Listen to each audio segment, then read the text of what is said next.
Long ago, in a small village where children loved stories more than sleep, there lived a boy named Rami. Rami had one wish: to master the English language.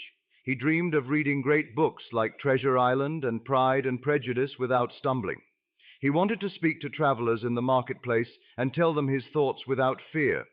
But whenever he opened his mouth, mistakes spilled out like loose marbles.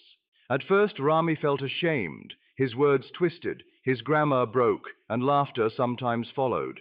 He thought, "Perhaps I am not meant for this language." Yet his teacher, a woman who believed mistakes were seeds of wisdom, told him, "Each error you make is a stone building your bridge. Without them, you would have nothing to cross." So Rami began to treat mistakes like teachers. When he used the wrong word, he listened carefully to the correction. When he confused tenses, he wrote them down in a little notebook he carried in his pocket. Each page filled with scribbles of error, and yet each line became a quiet lesson. One day Rami tried to speak to a traveler from across the sea. He stumbled, paused, and replaced a word 3 times before finding the right one. To his surprise, the traveler smiled and said, "You are learning fast. I can hear your courage." That day, Rami realized that courage mattered more than polished speech.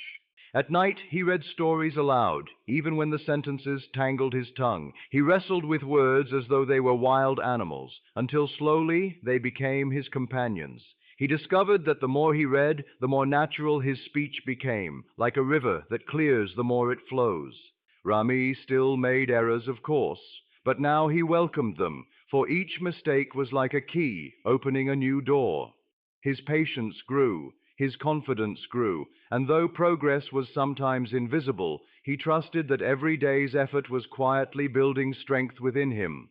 Years later, when Rami finally stood in the marketplace and spoke fluently with strangers, he remembered his old notebook of errors. He smiled, for those very mistakes had carried him across the bridge he once thought impossible to cross. And so he learned that errors, far from being enemies, are the faithful guides that fortify your English and lead you closer to mastery. Mistakes are natural steps in learning, and without them, progress cannot truly happen. Imagine a child who takes their first steps. No one expects the child to walk perfectly on the very first try. They stumble, they fall, and they sometimes cry. But each fall teaches the body how to balance a little better. In the same way, learning English, or any new skill, requires those small stumbles. Every time you pronounce a word incorrectly, every time you mix up the grammar, you are not failing. You are simply taking one more step toward balance. If you avoid mistakes completely, it means you are not trying enough, and without trying, there is no growth. When learners see mistakes as proof that they are weak, they carry unnecessary fear. But when they see them as part of the path, the fear turns into motivation. Think of great inventors, thinkers, and writers who did not reach success in a straight line. Their achievements were shaped by endless trials and errors. Language learning is no different. The more you welcome mistakes, the faster you build confidence, because each error is a clear sign that you are practicing, and practice is the only road to mastery. Errors show where growth is needed, and that is their hidden gift. Without them, we would walk in the dark, unsure of what to fix or how to improve. When you try to speak English and make a mistake, the mistake is like a lantern showing you the exact corner that needs more light. If you mispronounce a word, that tells you where your tongue and ears must practice. If you choose the wrong tense, that tells you where your grammar understanding needs attention. Every slip of the tongue or confusion of words is not a dead end, but a signpost pointing the way forward. Imagine a gardener caring for plants. The moment a leaf turns yellow, the gardener knows where to water or add sunlight. Without that change in the leaf, the gardener would never know the plant's need. In the same way, your mistakes are the signals that guide your learning. Instead of hiding them, you can welcome them, because they reveal the exact places where growth is waiting for you. Confidence comes from practice, not perfection.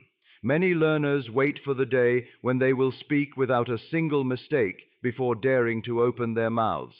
But that day never arrives, because confidence does not grow in silence. It grows in action. Think of a musician who wants to play a beautiful tune. If they keep the instrument in its case until they feel flawless, the music will never come. Only by playing, missing notes, and trying again does the melody begin to sound smooth. In the same way, your confidence in English is built every time you use it, no matter how imperfectly. Each sentence you attempt is like laying a brick in the foundation of a strong building. With enough practice, the building becomes tall and unshakable. Perfection is not required, only persistence. The more you speak, the more your voice stops trembling, the more your thoughts begin to flow, and the more natural the language feels. Confidence is not the reward for avoiding mistakes. It is the reward for daring to make them while still moving forward. Listening carefully sharpens understanding, and it is one of the quiet powers behind strong English.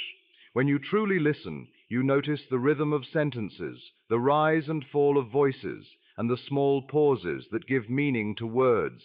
It is like standing near a river, watching how the water moves, sometimes fast, sometimes calm, but always flowing. By listening, you begin to feel how the language breathes. Rami, from our earlier story, often sat in the marketplace, where travelers spoke many kinds of English. At first, he only caught fragments, a word here or a phrase there. But instead of becoming frustrated, he trained his ears to pay attention. Slowly, the sounds that once seemed like noise turned into patterns he could follow. Listening became his secret classroom, teaching him things no textbook could. When you listen carefully, you give yourself the gift of imitation. Your mouth begins to copy the sounds your ears capture. You notice mistakes you once overlooked, and you discover how native speakers connect words in ways that are smooth and natural. Patience in listening builds a foundation that speaking alone cannot. Like a craftsman who studies the shape of a tool before using it, the learner who listens deeply prepares themselves for mastery.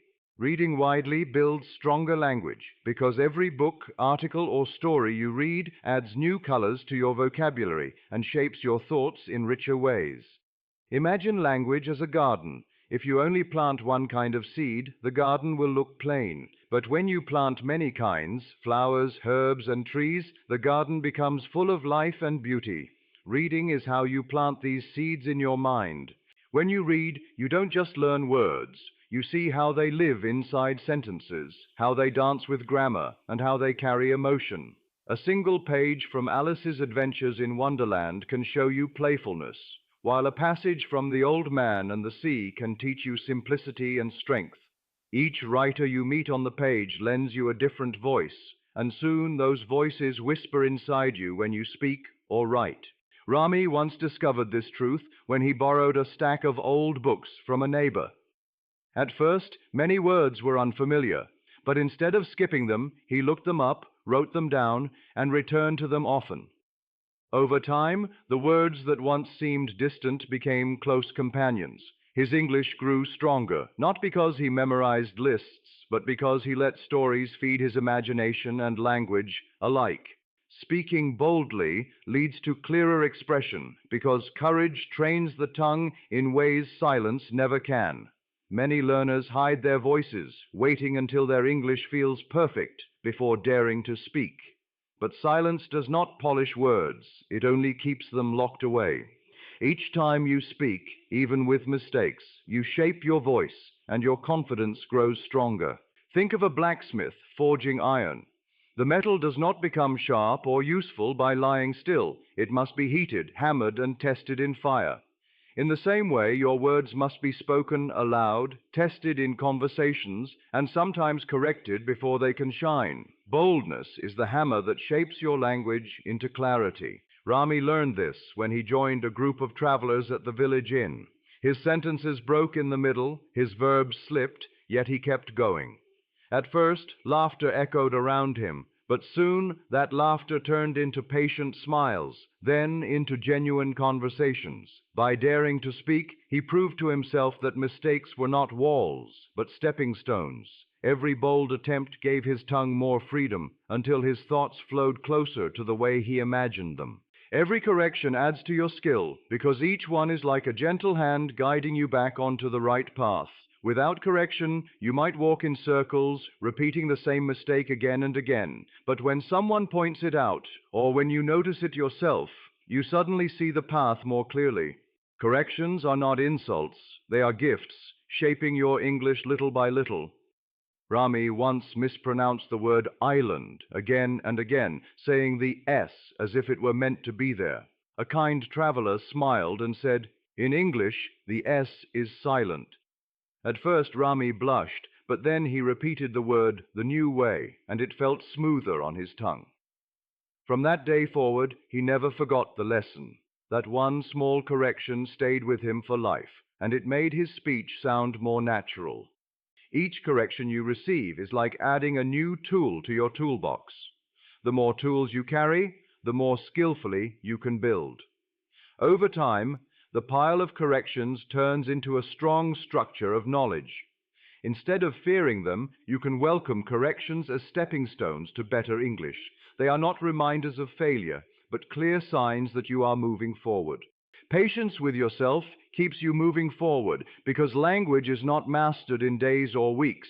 It grows like a tree, slowly but surely. If you demand perfection too quickly, frustration will chase you away from learning. But if you treat yourself kindly, you give your mind the time it needs to absorb new sounds, new words, and new patterns. Patience is the quiet strength that protects you from giving up. Rami once grew restless when he compared himself to others. Some children in the village spoke faster, some remembered more words, and he felt small beside them. But his teacher reminded him, "A tree that grows too fast can be weak, but one that grows steadily can stand for centuries." Those words stayed with him. He began to see his progress not as a race, but as a journey. Each page he read, each sentence he spoke, was a step, and even if the steps were small, they were still carrying him forward. Patience allows mistakes to become lessons instead of wounds. It helps you accept that stumbling is part of walking, and that every learner walks at their own pace. The ones who endure, who keep showing up day after day, are the ones who eventually stand tall with strong, confident English. Progress is hidden inside small daily efforts, and though it may not always be visible, it is quietly shaping you. When you practice a little each day, reading a page, speaking a few sentences, or writing a short note, you may feel as if nothing is changing. But just like drops of water filling a jar, those efforts slowly collect until the jar overflows. What once felt impossible begins to feel natural, almost without you noticing. Rami learned this truth during his long journey. Every evening he read aloud for just 15 minutes. At first his voice trembled and his tongue twisted over the words. Weeks later he still felt clumsy, but one day, while speaking to a stranger, he realized his words came faster and clearer than before. The progress had been invisible to him until that very moment, but it had been building all along. Small efforts create big change, but only when they are repeated with consistency. You do not need hours of study every day. What matters most is showing up regularly, allowing English to weave itself into your daily life. Over time, the quiet work of today becomes the strong voice of tomorrow. And when you look back, you will see that each small effort was a brick in the bridge that carried you forward.